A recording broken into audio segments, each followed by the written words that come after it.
A very good afternoon and welcome to Oberhof for the second day in succession. It's the Tour de Ski and the second day of action here. The pursuit after yesterday's prologue events. The women going first as always. They've got a 9-kilometre course to run 3 times round the 3-kilometre track, pretty much the same that they were on yesterday. Some hairy corners, some good stiff uphills, and then that long finish which is slightly uphill and will catch out anyone who mistimes their sprint.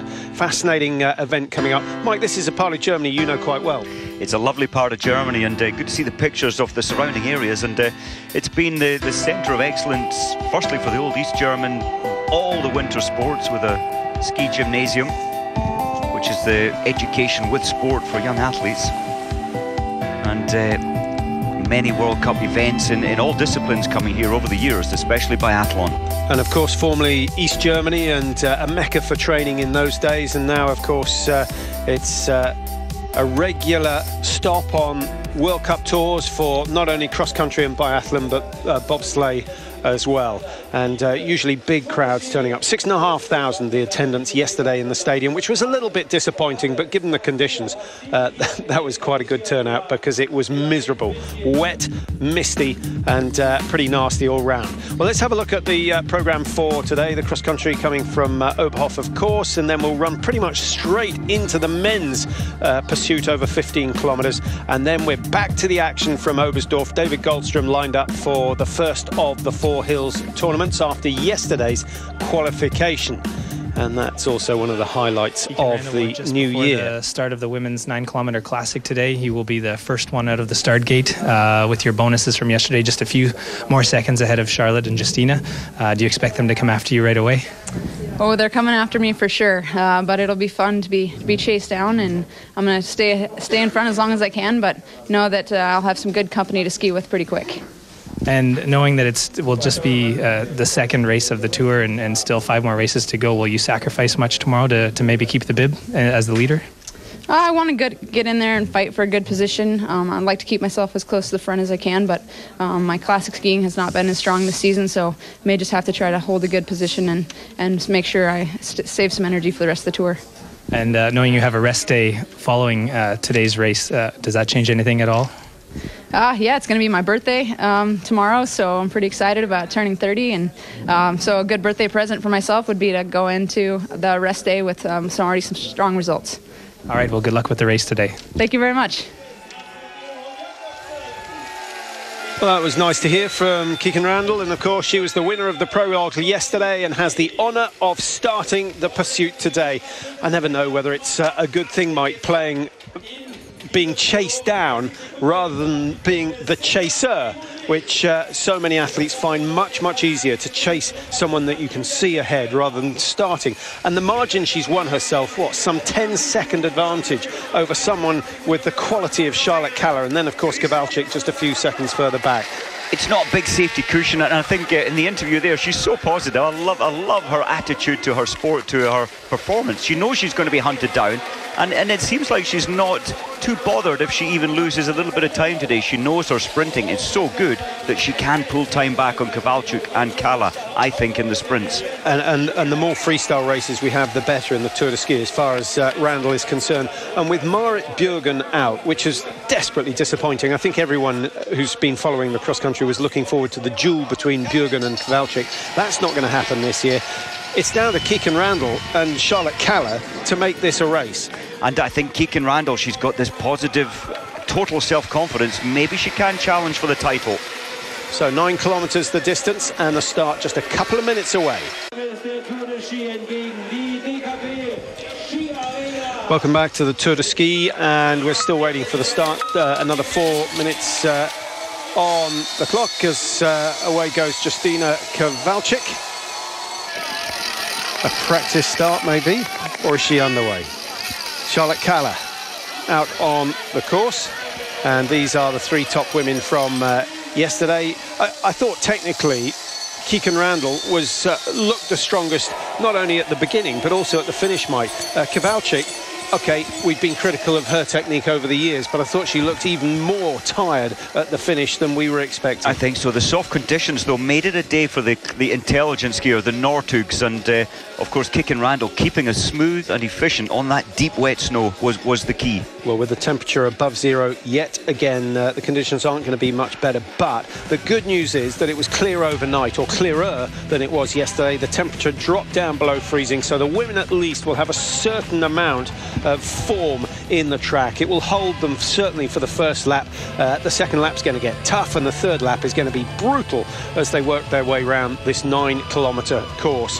And for those at the front, it's all about tactics. For those at the back of the field, and that includes Fiona Hughes of Great Britain, it's all about staying in the race. And to do that, they've got to avoid being lapped. That's right. At least being lapped. And of course, you must be aware of the 20% behind the leader's time in the distance races. The snow, as you said, very soft, but in the classic conditions, which it is today, it's clister, and the tracks will probably give in.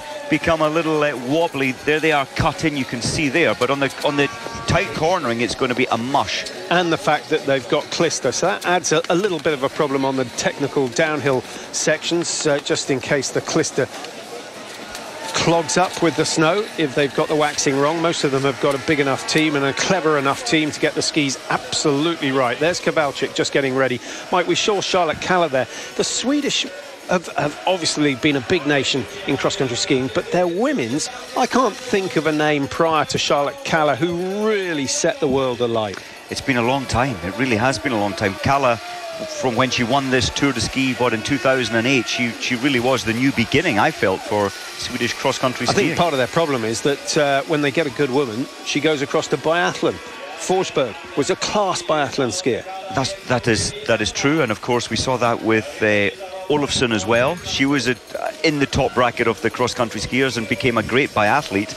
Well, maybe it's time for Charlotte Kalla to change to becoming a biathlete.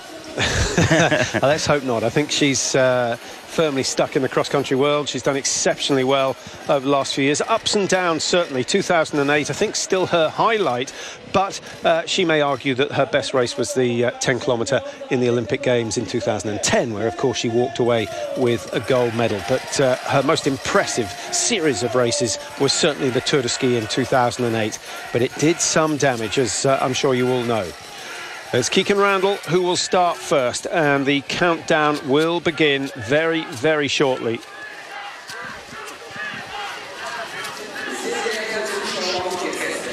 So Oberhof, the venue, day 2 of the Tour de Ski for 2012-2013. 7 races in all. They have 5 more after today, but crucially they do get a rest day tomorrow, so they can afford to go a little bit harder today than they might otherwise have done. A chasing start based on the results of yesterday's prologue.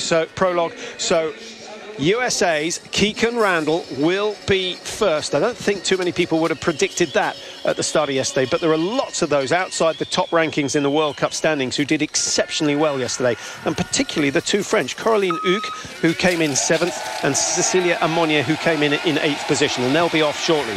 So Randall is away. She'll be chased by Charlotte Kalla. Charlotte Kalla's tactics might get on the heel of the USA. I think she'll try very quickly to pull back those 9.1 seconds, but they all know that this lady, Kowalczyk, is the one that they'll want to stay with, I'm quite sure.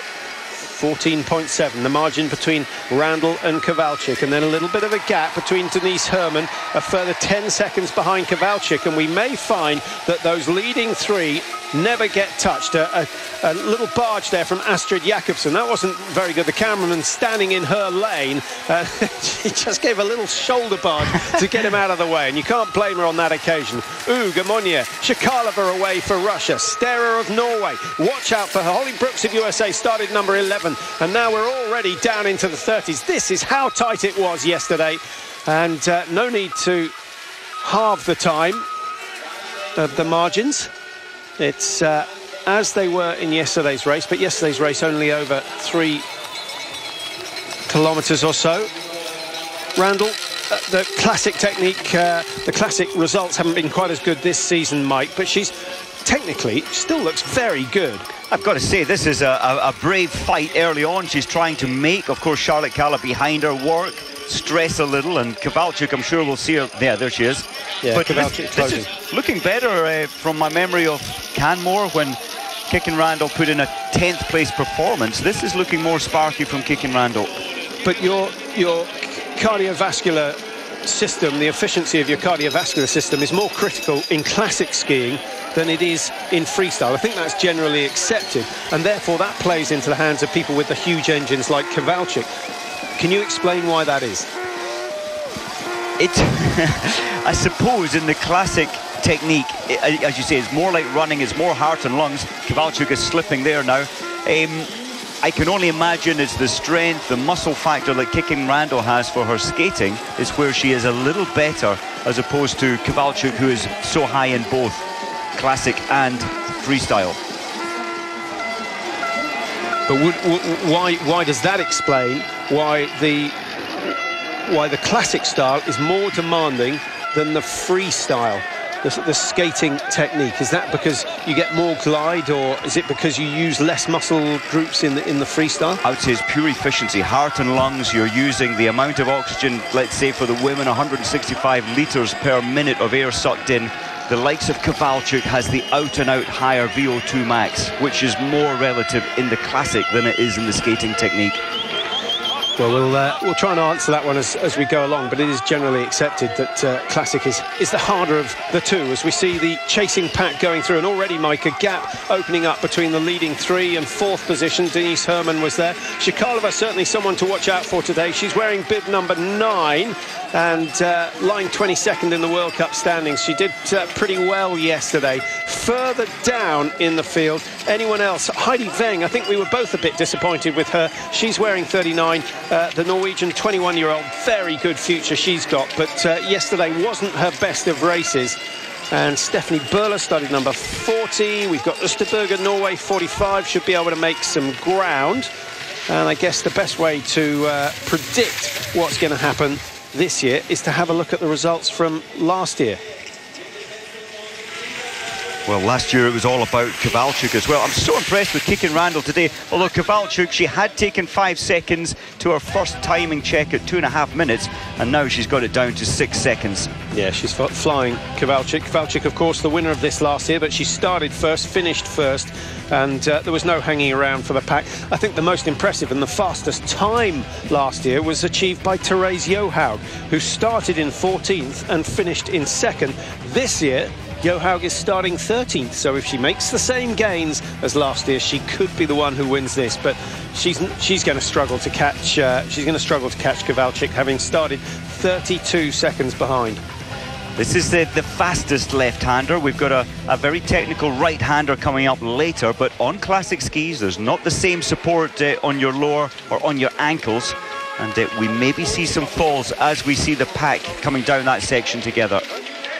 Nice to see Charlotte Kaller just tucking in behind Kowalczyk. She'll try and go for an 8-kilometre ride now on the heels of the pole, and some good gains. Now, don't tell me that's Therese Johaug already who's starting to make ground. It is number 13 from 32 seconds behind. She's closed the gap significantly. We'll get an accurate readout very shortly. Number 4 is Denise Herrmann. Number 5 is Lisa Ropinen, who looks to be struggling. I think the right ski is a little short of wax, or maybe it's the right track that she's been in is a little more glazed than the others. She needs to sort herself out, otherwise she's going to get exhausted by the time they come to lap number 3. Look how wet the snow is. Each time the ski poles are planted into the snow, it just splashes up around them. Well, Randall, for one, will be pleased that conditions are not the same as last year. Heavy snowfall.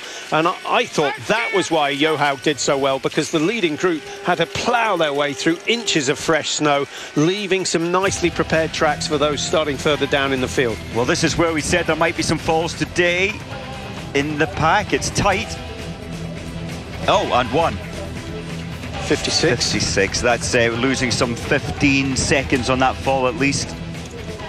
Shaidurova of Russia.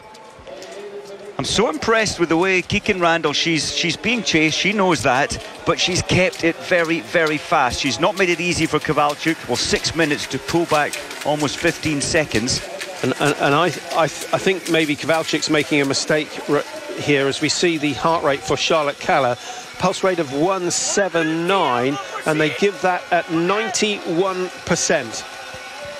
That's pretty tough. She doesn't, of course, she can recover to about 87% on this left-hander. It starts going downhill, so you can afford to take yourself above 90, up to 95%, but you do need these recoveries. That's interesting. Kala just lost the pace. She didn't have the power to go over the top of that rise, and already that's cost her 20 metres. So Kowalczyk is in front, and I think she's not going to ease up on the pace, and that might be the end of Johaug's gains. In fact, Johaug starting to tire, having started very, very fast. 3 times, remember, around the 3-kilometre course. They're just coming towards the end of the first loop. And some of those who were slower yesterday in the prologue, starting almost 2 minutes behind the big names. So they've got a 5-minute advantage. I think they should be safe, Mike. The likes of Yatskaya from Kazakhstan. We've got Meyerhofer and Hughes, who start 72, 73 and 74. I think Shevchenko is going to be one of it. I just can't at the moment find how she is improving, but Shevchenko loves the classic. She was start number 33, 43 seconds behind she started.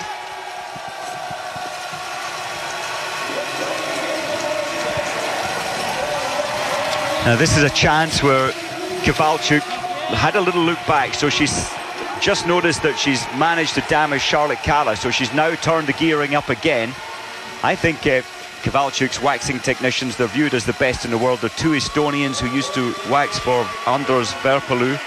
And certainly for me, Kowalczyk's skis are gliding a little faster than both Randall and Charlotte Kalla. She made an impression on that little gentle downhill section. It's how you balance the clister, the sticky part of the wax, with the glide factor. Well, that's a lot of damage that Kowalczyk has done. Remember, she started 14.7 seconds down on Keegan Randall of USA when she left the stadium. And we will get an accurate margin. Looks as though she's some 5 or 6 seconds clear at the moment, but that's a 20-second gain on the first lap. If she can keep doing that, she could end up some 45, 46 seconds clear come the end of this race, and that pretty much puts her in the driving seat for the rest of the tour. But the crucial phase for her will be phase 3, which is the first and only genuine sprint that we have.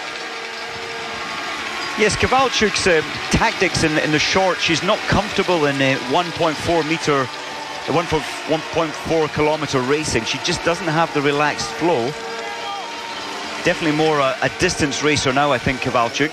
But look at this. This is a wonderful performance so far from Therese Johaug. See how Johaug stays out of the tracks. I think she finds there's a little less moisture in the actual track itself. It's harder to do because you don't get the support on the ankles, and the legs work a percentage point maybe harder than if you are in the tracks. But if you're going just that fraction faster, it's worth the effort. What's interesting is after the first rotation of the 3 kilometres, Johaug's got it down to 14.4 seconds.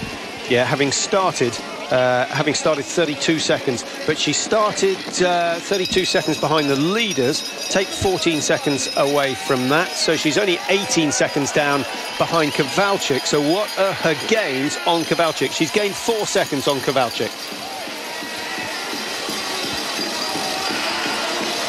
Well, it could be the same 1 and 2 that we saw last year. It certainly won't be the same 1, 2 and 3 because Marit Bjørgen is not here. And just in case you missed the prologue yesterday, Mike, an irregularity with the heartbeat when she was training over the Christmas period. I think they call it arrhythmia, where it suddenly goes a bit doolally, and the pulse. And there was absolutely no hesitation from the Norwegians to take her into hospital, get her checked out. So far, the signs are good, but will we see Bjørgen racing again? I think we will. They played careful and they can't really figure out what caused it. And it does happen occasionally with athletes, but it was on Christmas Eve, and as you say, they got her checked out quickly. But the doctors are saying absolutely she will be fine for racing by mid-January. OK, so we'll expect to see her back in the first of the World Cups after the Tour de Ski. I think the instruction from the doctors were you can train, but you cannot stress the heart.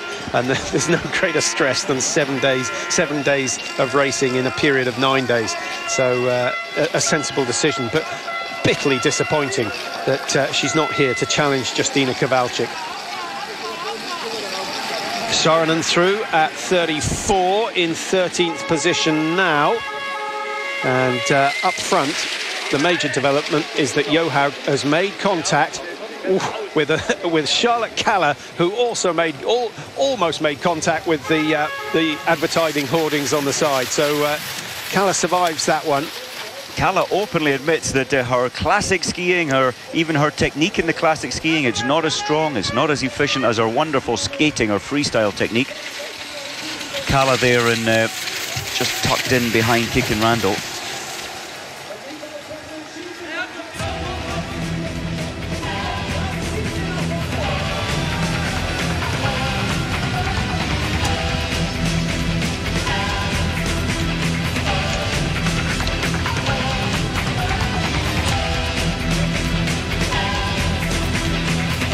Another fine performance from Justyna Kowalczyk, the picture of total concentration as she works her way around this 3-kilometre loop. She's had 23 wins in her career, many more if you include the stage wins in the Tour races. This will not go down as a World Cup win. But just looking at her results, Mike, almost 50% of her races she's finished on the podium. 54 out of, I think it's 118. It's incredible. Her cornering there was so much tension. She put a little snowplow on prior to the corner, slowed her pace down, and a lot of tension in her legs as she tried to take that left-hander. Well, but she's certainly not eased up, having gone past the two athletes who started in front of her. And there you see them in the background. A margin now of 20 seconds. So I think Kowalczyk has accelerated a little. We will get some more split times as we go round. The latest, Mike, was that she had a margin of, what, 4.5 seconds? Just have a look. In fact, 15 seconds. And 16 ahead of Kaller. And then there's a 10-second gap. There was a 10-second gap between the chasing three and the big pack behind them. But it looks as though that is closing a little. Kowalczyk joins Johaug in skiing out of the trails. Trying to gain just a few more fractions. 15-second bonus for winning today. 10 for coming second. 5 for coming third. Nothing for everyone else. This is an outstanding performance from Therese Johaug. She's left the other two now. Surely that gap is going to open, but look at the chasing group. There's about 10 in the chasing group. Yeah, Kaller's in dire danger of dropping down the order, and it's Kristin Sturma Stera of Norway who's making ground, looking very strong indeed. She will have been disappointed to have been 10th yesterday. Now, also, we need to keep an eye out for Holly Brooks of USA. She's the second of the Americans to get off the start line. Just wondering whether she's going to lose ground. I think highly likely with her classic not being quite as good as a freestyle. In fact, she's dropped from 11th down to 24th and is now almost a minute off the pace of the leaders. So she's lost 30 seconds in the first lap and a half. Holly Brooks, who's just ahead of her teammate Elizabeth Stephen, who started 21st, and she's dropped back to 25th. Now, Therese Johaug, Mike, we haven't really talked about her in terms of her potential to win the Tour. She will almost certainly be the quickest person up the Alpe d'Huez at the end of the Tour. And she has the potential, I think, of taking up to 45 seconds off Justyna Kowalczyk on that last day, on that last 9-kilometre stage of this whole Tour de Ski. And I think the significant factor with Therese Johaug, she's worked so much on her sprinting this summer, so she's going to be more of a contender. She may not win them, but she's going to get some points of those extra bonus seconds in the sprint races. How much? Yes, that's always another balancing act, isn't it, Mike? Because the more rounds of the sprint you do, the more exhausted you are for the next day's racing, and there's no doubt that it takes it out of you. Sometimes it's good just to get a very quick qualifying time, but not get involved in the knockout stages of the sprint. You do lose the potential. Of course, the winner in the sprint gets a full 60 seconds bonus, and it's a huge amount in the overall timings on the Tour. So you want to be in it. You want to be in that top 30 to make the finals. Well, Johaug, the Dynamo, I think, in fact, I think her nickname is Duracell. because she just works at such a high tempo. She's had a fantastic career, really came to our notice in 2007, although she was a great junior before that. And then, of course, the highlight of her career, the 30-kilometre win in Oslo at the World Championships in front of, what was it, 150,000 fans? Absolutely staggering. Oh, huge. That was once in a lifetime, that amount of people getting out around a cross-country ski track. And they were camping out at -15 in the evenings. They can't get enough of it. And in the past, so many of the races have just disappeared into the woods and come back out when they've nearly completed the distance. But for those World Championships, the 50k, the men's 50k was what? Run on a 10-kilometre loop or a 5k loop? I think it was just below 10 kilometres. I think it was 8.7 kilometre. Incredible. So Kowalczyk round the stadium, through the stadium for the second time today. One more lap to go for her. We'll give you an update on the timings. You don't need to be told who's leading. She's got a massive margin gained on that last 3Ks. And Therese Johaug's gains on Kowalczyk have now started to turn into losses. And she's going to find herself fighting just for second place. So information for Kowalczyk. And she'll be told that she's got some 20-second advantage over the rest of the field through the slush. And look how heavy that's getting, Mike. That could be her only undoing, is a fall on the technical downhills. It's not impossible. She's reading it well here, though. It's safer going into the prepared or the cut track, but she's taking the faster option, the slightly more risky option of going in between the cut tracks.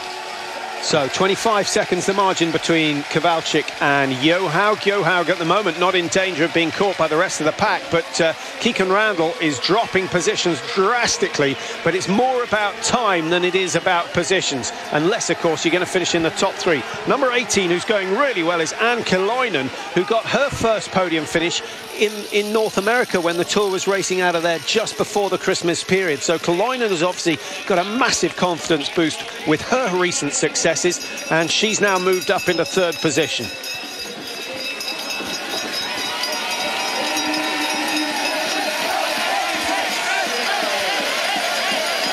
Well, it may look the same as everyone else, but she's just got that slightly longer stride, she's got that slightly faster work rate, and she is gaining height quicker than everyone else. Kowalczyk still piling on the pressure, doing the damage on this third lap, and this is where she's so good. She's capable of hurting herself perhaps more than anyone else.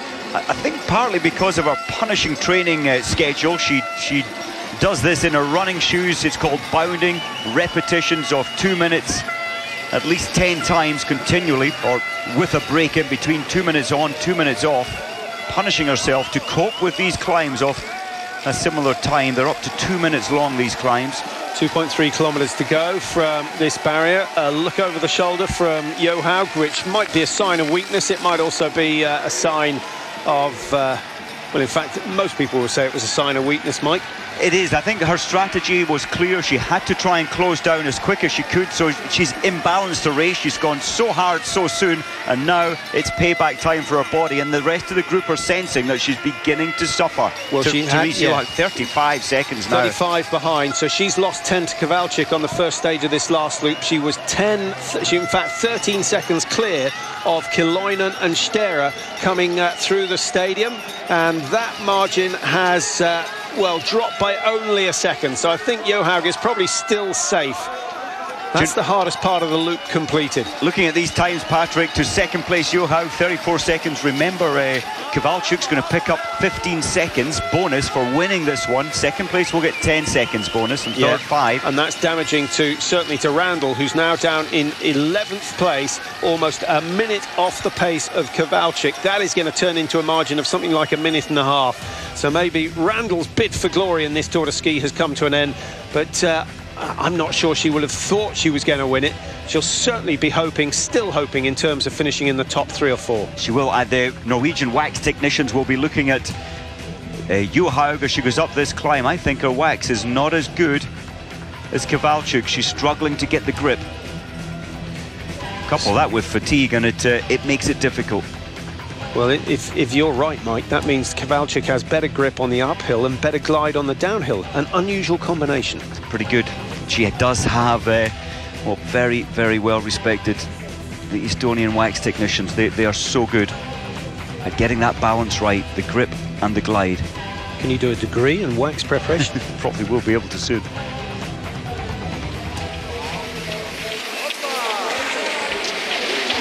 So the last of the significant climbs. There's one more just before she comes back into the stadium, but the work rate just keeps increasing and increasing, and I think she will have been buoyed by the fact that she's heard she's now 30 seconds clear, and the 2013 Tour de Ski, is it in the bag already? That's what was going through my mind, especially with this lead. She's destroying Johaug on the tracks now. It's going to be down to about 45 seconds. It looks like an easy cruise for Kowalczyk now.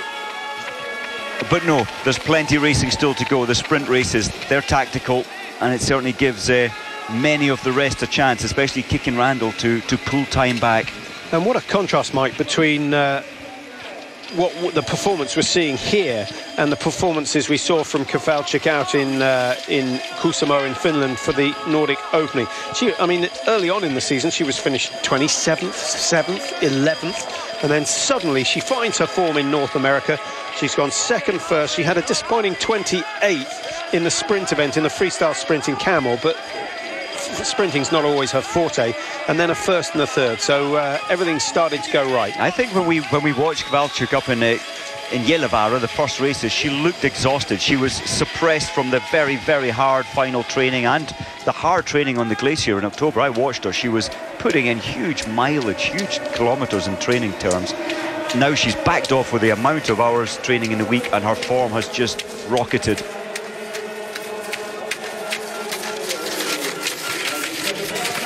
It's not the most efficient classic skiing. It's actually running on skis, but it's working.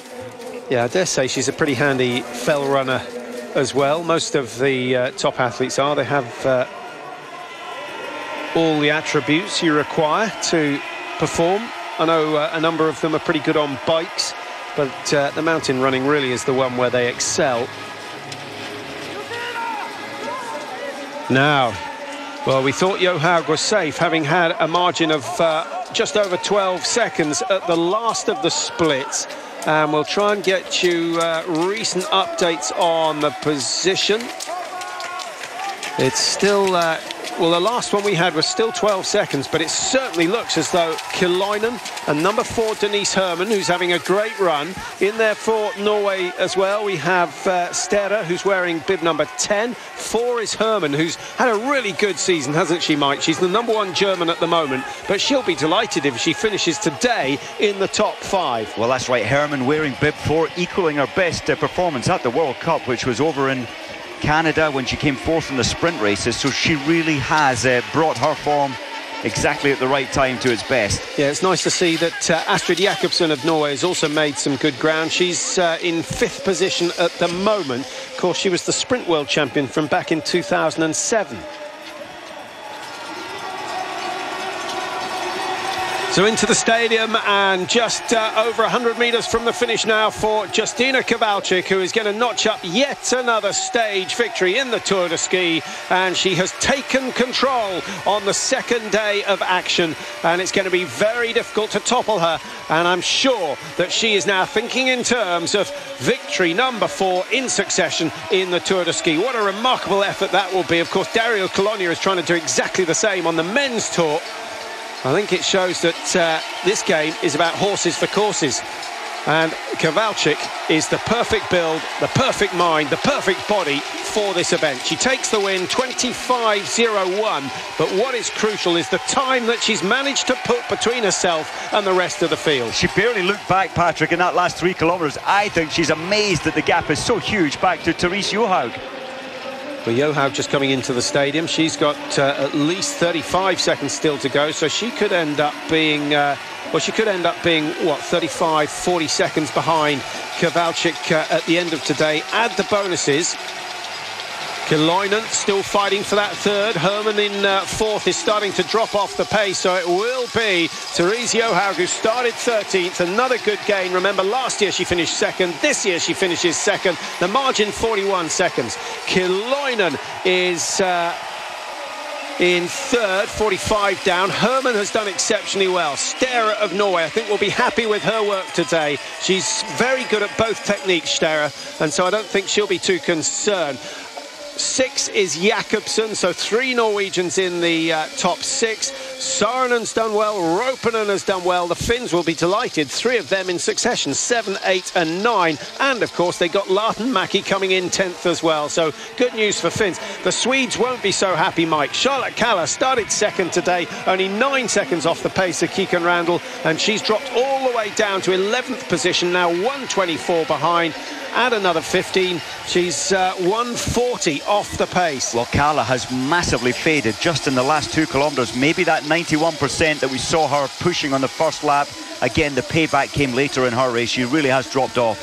Shevchenko, that's good, from 33rd to 17th.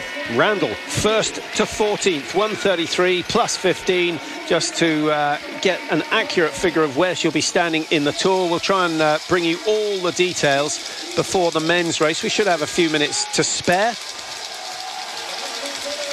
And with the 2 races, Mike, running pretty much one after the other, I think we've got a break of 15 minutes or something. The technicians have got a hard job today. They won't even get a chance to have a chat to the women and say, what do you reckon? Where did we go wrong? Where did we get it right? I think they have a tough job always anyway, but you're right. Difficult today. Without a doubt, we saw Therese Johaug slipping on the big climb, the final climb off the race, so certainly the wax disappeared a little.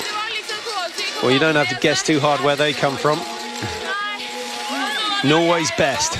Missing Marit Bjørgen. They've still done themselves proud today. And Therese Johaug, the best of all of them, finishing in 2nd place behind Kowalczyk, who has totally dominated here today.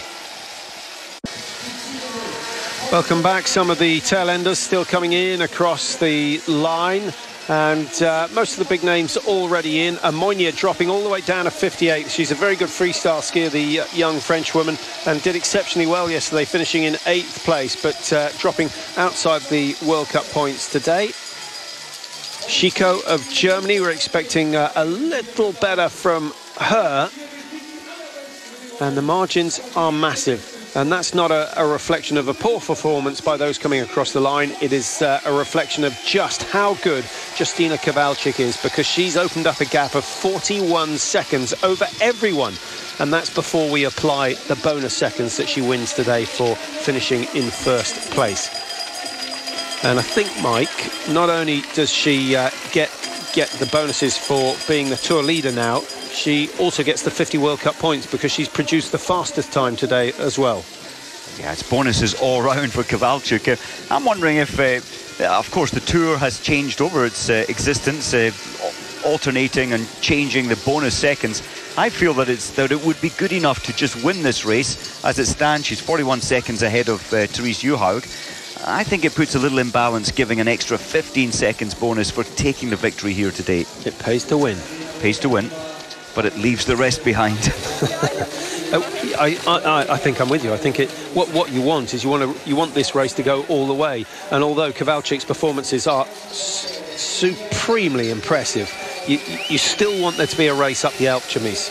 And you never know, it's still got a long way to run. There's a lot of sprint races still to come, where Kowalczyk, she realises that's maybe her weaker link, and there are 60 bonus seconds to be won for taking the victory in the sprint races. Yeah, and it goes down as 60, then 54, 52, so, but there is a chance to make gains there. Well, 5 races still to go, only 2 of those in the Classic, which is where she is so strong. I wonder how Randall feels. There she is, with the red bib on. She won't be wearing that in the next round. A day off tomorrow, remember. They start again on Tuesday, and it is the sprint event, 1.4 kilometre course. It's quite a tough course, to be honest. Not many people would call 1,400 metres a sprint, but that's the way it is in cross-country. And lots of bonus seconds to be won there, and exactly the same format as they use in the World Cups, with the top 30 going through to the knockout phases.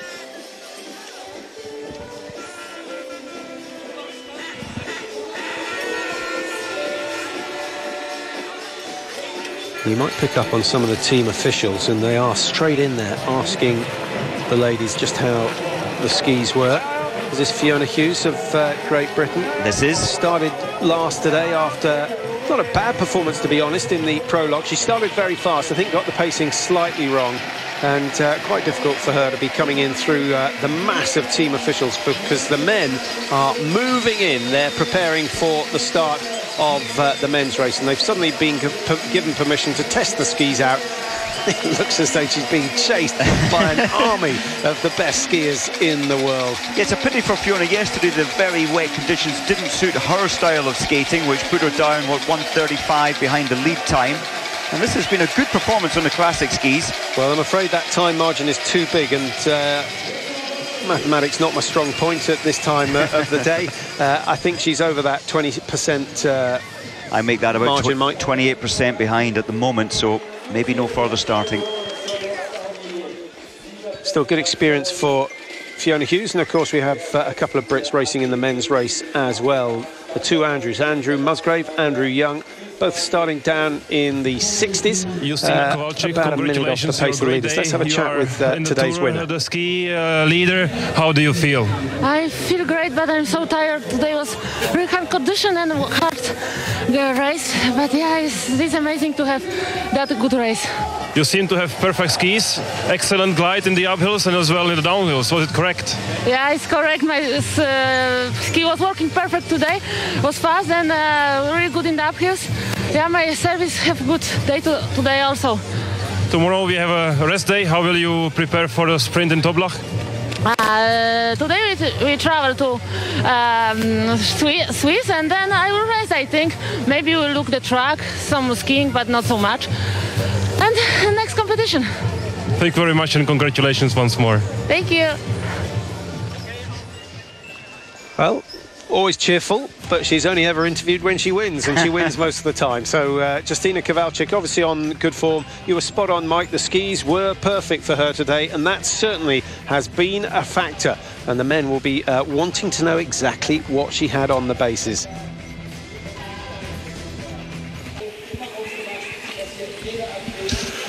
Welcome back. Just in time to see the top 11 positions in the pursuit today. Kowalczyk, Johaug, Kiloinen on the podium. Well done to them. That certainly puts them in a strong position. Herman, Stera, Jakobsen, Niskanen, Saarinen, Ropinen, Lautenmäki. Anyone who knows your languages and your names will know that the Finns are there in numbers at the back end of the top 10.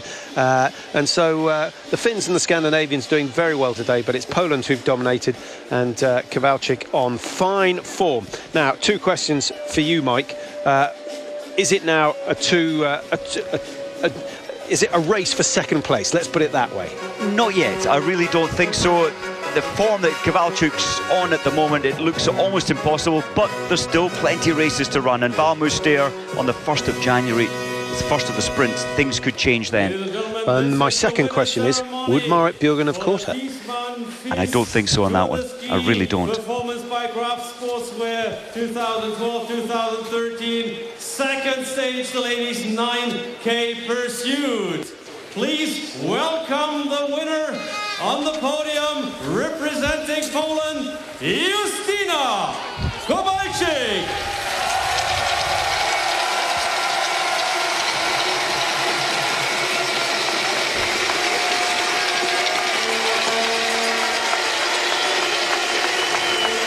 There's no shortage of enthusiasm with the victory. Interesting that she said she found it really hard. Well, she pushed herself to her safe limits of endurance, but she did say she found it hard and she wasn't feeling so good coming into it. But I think you could replay any of her interviews and it would have been the same. That big smile, the joy of winning. But she seems to be such a calm personality anyway. She's always got a smile when she's around her coach and her team. It's always cheerful. She loves reading and her own space as well. Pretty much in a class of her own today. And Justyna Kowalczyk will also be handed over the red bib of the overall leader in the Tour de Ski 2012-2013. So she gets the red bib, which is worth another 1,000 Swiss francs. I think she'll be getting used to this on the tour once again, but can she win it 4 years in a row? Certainly not an easy task to win it once. What an athlete. So, and now, perfect. Also welcome the head of the car. German Ski Association, Karl-Heinz Eppinger, to the stage.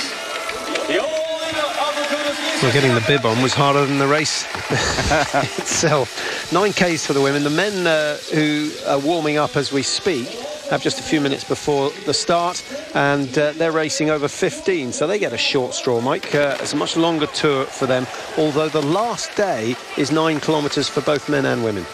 That's interesting how on the last day they make it a tough one, or equally tough for the women. It's interesting because they have so much more distance to cover before the final day, which... Yeah, and down... I don't know if they have pheasants in these forests. I don't think so. But getting back to our point, Mike, because the men race over greater distances, the gaps between them are going to be greater. But then on the final day, you don't get the time or distance to make up those gaps. Yes, you would think a reflection, or a more fair reflection, would be 14 or 15 kilometres on the last day for the men as well. But have they any energy left at that point for the men, having put in more distance earlier on throughout the course of it?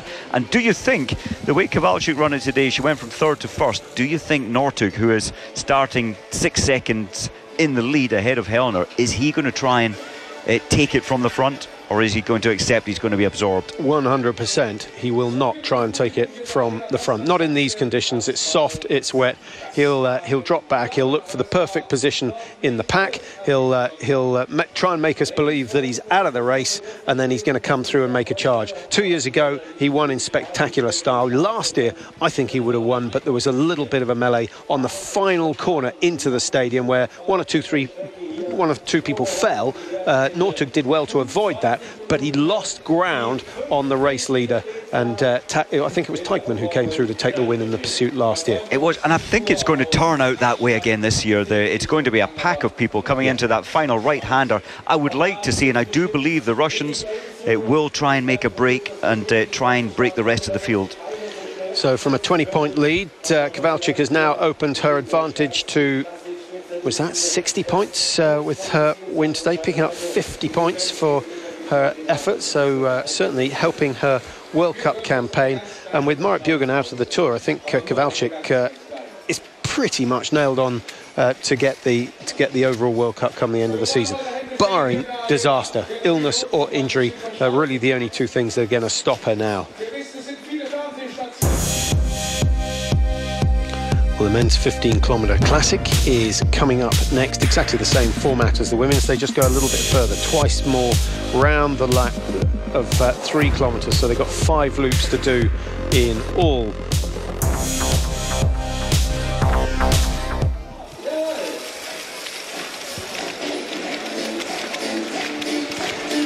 Well, here are the positions in the BMW Drive Trophy, and the winner at the end of the season getting a very fancy vehicle to themselves. It looks as though Kowalczyk's going to have another one to take home.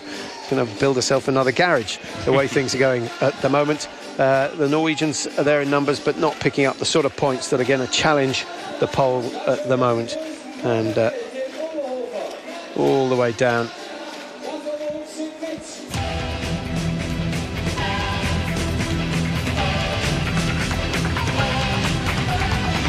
It was Randall, Kalle and Kowalczyk who started it off, but it wasn't long before Justyna Kowalczyk was in control. Mike, we've got just a few seconds to speculate about the men's race before we take a short break, and then we'll be back with the action. How are the conditions going to affect the men's 15? It's going to make it certainly more tactical than the women. We're going to see a huge pack of athletes. It might even be slow in the beginning part, but there will be massive attacks to try and break the field. Whether that's possible, I don't know. But we'll see very shortly.